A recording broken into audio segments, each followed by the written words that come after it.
Assalamualaikum warahmatullahi wabarakatuh. Salam guru hebat untuk kita semua. Kali ini saya akan mencoba memaparkan pemikiran filosofis Ki Hajar Dewantara dengan pengetahuan dan pengalaman baru yang saya peroleh tentang asas trikon. Asas trikon dianggap menjadi jawaban yang tepat menuju pembelajaran yang berpihak kepada murid. Dengan trikon, guru dapat merancang pembelajaran yang berkelanjutan, terbuka, berdasarkan dengan kebudayaan bangsa. Pada kesempatan kali ini, saya mencoba membahas pemahaman tentang asas trikon kontinu, konvergen, dan konsentris dalam pendidikan serta contoh penerapannya di dalam kelas agar kita dapat memahami tujuan dan asas pendidikan berdasarkan pemikiran Ki Hajar Dewantara. Sekolah atau bahkan kelas juga merupakan suatu sistem pendidikan dengan ruang lingkup yang kecil, namun merupakan ujung tombak berjalannya sistem pendidikan. Setiap sekolah memiliki kondisi dan permasalahan masing-masing, sehingga pengembangan satu sekolah dengan sekolah yang sangat beragam sesuai karakteristik lingkungannya. Sistem pendidikan di ruang kelas atau terlaksana secara efektif apabila kita memperhatikan asas trikon dari Ki Hajar Dewantara. Asas trikon ini menjadi prinsip perubahan yang dapat kita lakukan untuk mewujudkan transformasi pendidikan. Yang pertama, kita akan membahas asas kontinu. Artinya, pengembangan yang dilakukan harus berkesinambungan, dilakukan secara terus-menerus dengan perencanaan yang baik. Maksudnya, budaya, kebudayaan atau cara hidup bangsa itu bersifat kontinu. Dalam arti kata, bersambungan, tak pernah putus-putus. Pada asas ini, saya coba menerapkan di sekolah saya. Menerapkan proses belajar mengajar, mengajak peserta didik untuk belajar di luar kelas. Peserta didik tadi kita minta untuk mengamati lingkungan sekolahnya. Guru dapat mengkonseptualkan kondisi belajar peserta didik dengan lingkungannya. Kemudian, guru mengajukan beberapa pertanyaan pematik kepada peserta didik untuk mereka berdiskusi.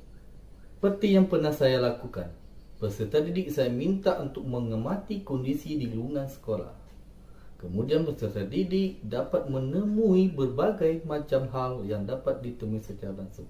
Sebagai contoh, peserta didik menanam pohon agar sekolahnya menjadi rindang atau dengan penghijauan. Tujuannya agar mereka nantinya bisa belajar dengan nyaman di lingkungan sekolah. Proses dialog yang terjadi dapat memberikan ruang kepada peserta didik untuk memberikan rasa yang ia memiliki dan mereka temukan. Namun, jika ada peserta didik yang tidak tertarik dengan mengamati kondisi lingkungan sekolah, yang kita lakukan itu dengan berdiskusi dengan peserta didik tersebut.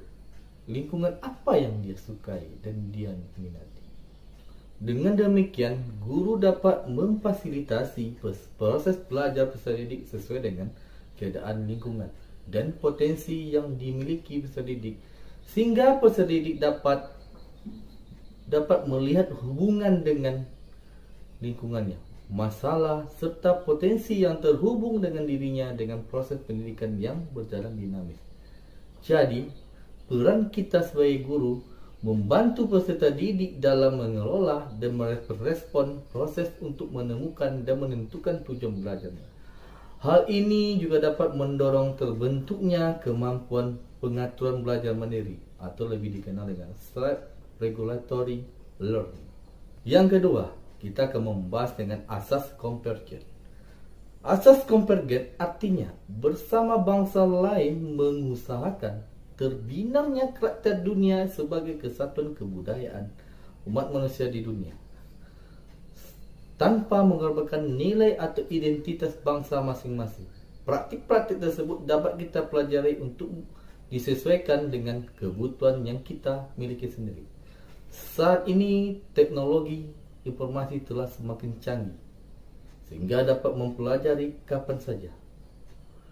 Seperti dewasa ini di era digital yang telah memudahkan para guru untuk dapat mempelajari berbagai informasi pendidikan dari mana saja dan kapan saja. Sebagai contoh, pembelajaran yang menggunakan teknologi dengan menggunakan proyektor atau lebih dikenal dengan media PowerPoint untuk belajar di dalam kelas. Ketiga, itu kita akan membahas dengan asas konsentris. Asas konsentris artinya bersikap terbuka tetapi tetap kritis dan selektif terhadap pengaruh kebudayaan di sekitar. Tujuannya menuntun tumbuh kembangnya anak atau peserta didik kita secara maksimal. Dengan memahami konsep pembelajaran STEAM, maka guru dapat menyesuaikan keinginan belajar murid dengan kondisi ketersediaan daya dukung untuk belajar dengan tetap menghadirkan nilai-nilai lokal. Meskipun metode pembelajaran dalam pendidikan bisa mengacu pada konsep manapun secara terbuka, tapi hal ini tetap harus dilakukan secara konsentris, itu tetap mempertahankan jati diri bangsa dan menjadi diri sendiri.